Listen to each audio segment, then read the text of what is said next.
Alright, this video is called Simple7 is Really Simple. She is a battered woman. This is the third woman that I have come across that was supposed to be in the truth, but she, like the other two women, are more reckless than those women who are in the world and have never known the truth. Right?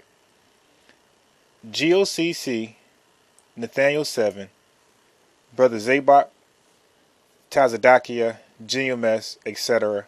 are all Israelite camps that I have watched, although I do not and have never agreed with any of their entire doctrines. And you have to properly discern what is true and what is false within these camps and all institutions in general. Now, Simple7 wrote me. She says that I am somewhat double-minded about or my thoughts on them.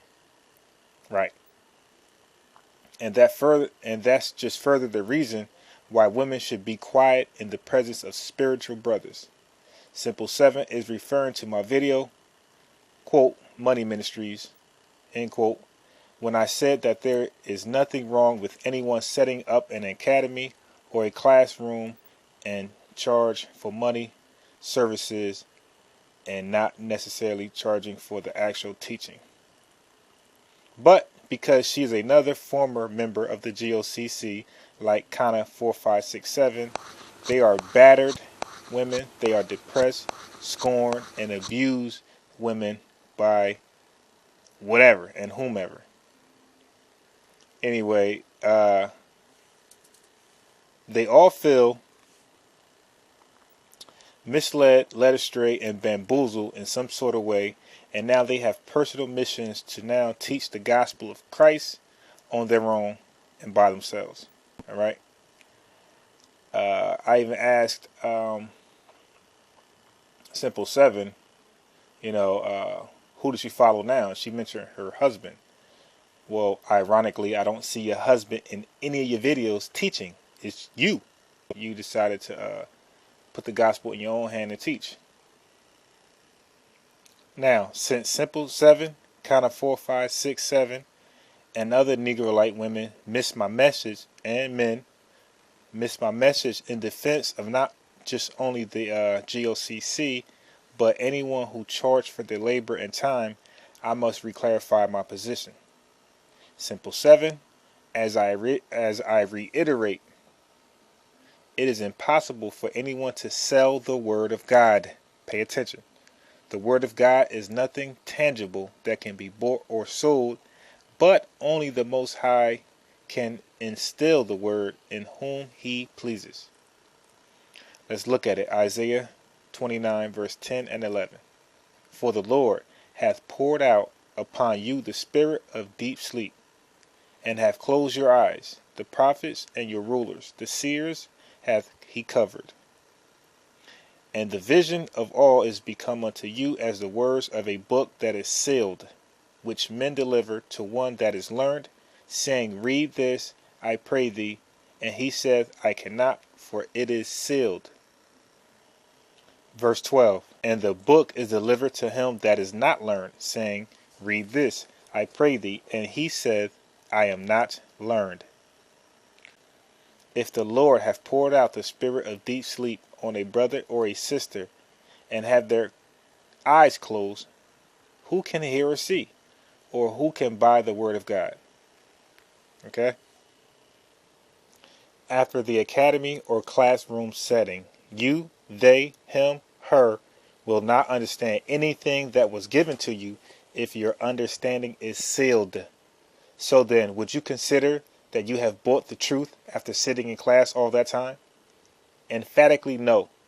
Now, what I have said is what Apostle Paul have said, which is in 1 Corinthians chapter 9, verse 9. For it is written in the law of Moses, Thou shalt not muzzle the mouth of the ox that treadeth out the corn. Doth God take care for oxen? You got that, Simple7? What does that mean? That simply means do not expect to gain without giving. All right, verse 11.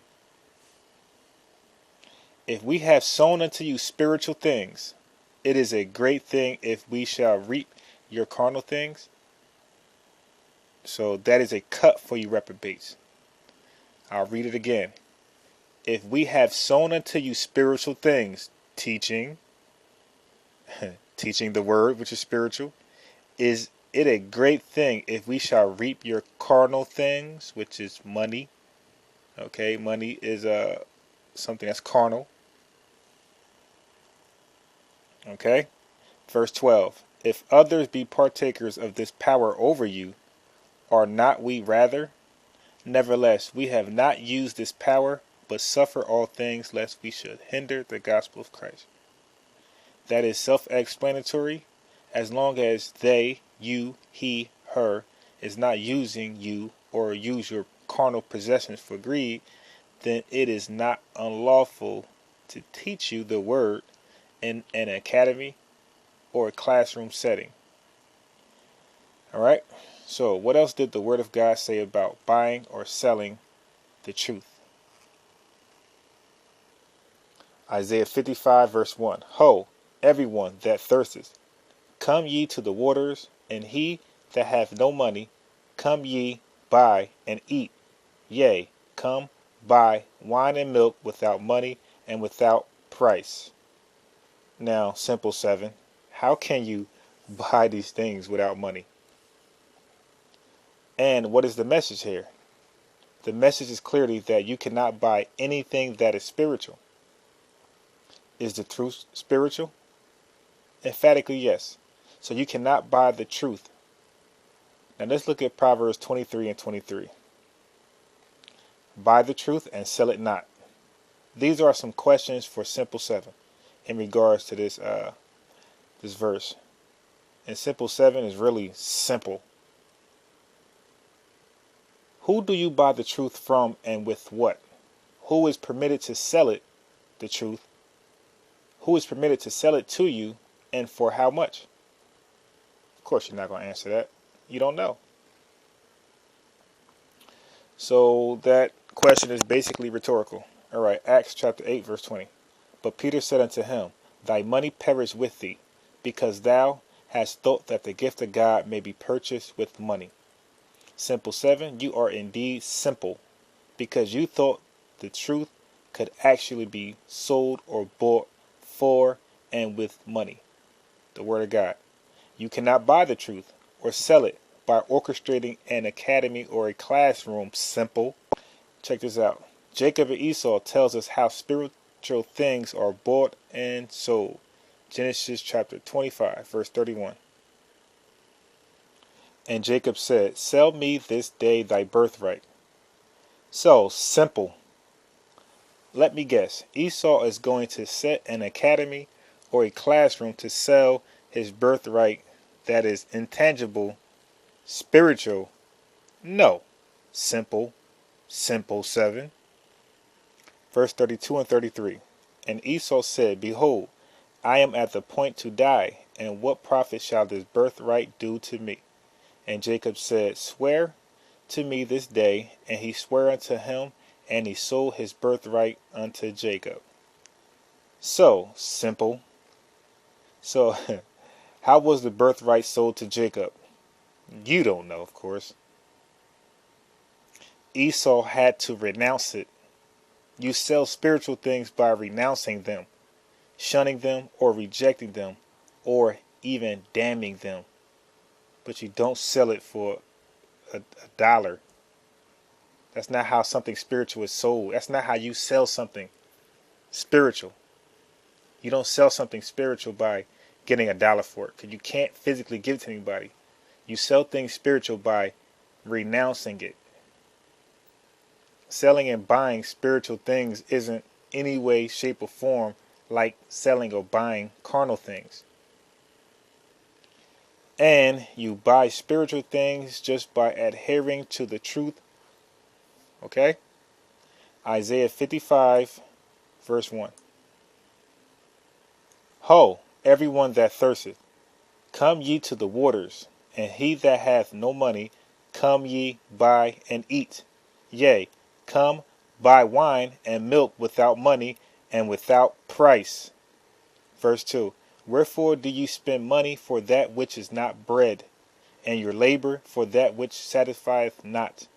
Hearken diligently unto me, and eat ye that which is good, and let your soul delight itself in fatness. Verse 3. Incline your ear, and come unto me. Hear, and your soul shall live, and I will make an everlasting covenant with you, even the sure mercies of David. So now, to reiterate my verdict in regards to the GOCC in selling the truth, not guilty. Okay?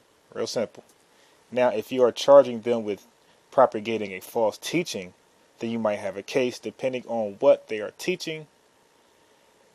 Okay?